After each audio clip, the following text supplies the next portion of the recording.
கர்த்தருடைய பரிசுத்த நாமம் மகிமைப்படுவதாக. Today's promise verse is taken from Deuteronomy chapter 28 verse 13. The Lord will make you the head and not the tail. You shall be above only and not the beneath.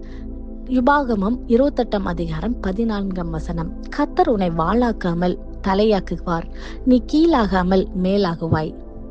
Sometimes we feel like life is moving forward for everyone else except us. Are you waiting for your turn? சில நேரங்களிலே எல்லாருடைய வாழ்க்கையும் முன்னேறி கொண்டு செல்லுகிறது, நம் வாழ்க்கையில் அப்படி ஒரு மாற்றமும் இல்லை என்று சொல்லி கொண்டிருக்கிறீங்களா? எப்பொழுது என்னுடைய நேரம் வரும், முன்னேறுவோம் என்று சொல்லி காத்து கொண்டிருக்கிறீங்களா? இந்த நாளிலே தேவன் நமக்கு கொடுக்கின்ற நம்பிக்கையின் வாக்குத்தத்தத்தின் மூலமாக அவர் சொல்லுகிறார், அவர் உங்களை உயர்த்துகிற தேவனாக, அவர் உங்களை வாளாக்காமல் தலையாக்குவேன் என்று சொல்லுகிறார். நீ கீழாகாமல் மேலாகுவாய் என்று தேவன் இந்த நாளிலே நம்மளை பார்த்து சொல்லுகிறார். ஆம் பிரியமானவர்களே, அநேக வேளையிலே நம் வாழ்க்கையிலே ஒரு முன்னேற்றம் இல்லை. ஒரு வாழ்க்கையில ஒரு ப்ரொமோஷனுக்காக ஒருவேளை நீங்க அதிக நாட்கள் காத்திருக்கலாம், அல்லது உங்க படிப்பின் காரியத்திலேயோ ஏதோ ஒரு காரியத்துல ஒரு ஸ்ட்ரக் ஆனது போல, ஒரு ஆசீர்வாதத்துக்கு தடையா இருப்பது போல வாழ்க்கையில முன்னேறி செல்ல முடியவில்லை, நான் கீழான இடத்துல தான், ஒரு கீழான பொசிஷன்ல தான் இருக்கிறேன் அப்படி சொல்லி கொண்டிருக்கிறீங்களா?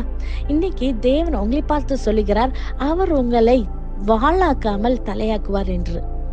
நம் வேதத்திலே பார்க்கிறோம், ஆடு மேய்த்து கொண்டிருந்த தாவீதை தேவன் அவரை ராஜாவாக உயர்த்தினார் அல்லவா? எஸ்தரை தேவன் பிற்காலத்திலே எஸ்தர் ராஜாத்தியாக உயர்த்தினார் அல்லவா?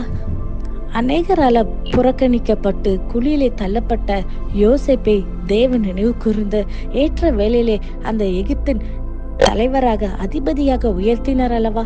இந்த நாளிலே எப்படிப்பட்ட சூழ்நிலையாக நீங்கள் கடந்து போயிருந்தாலும் கர்த்தருடைய கற்பனைகளை மாத்திரம் நீங்க கை கொள்ளுங்க.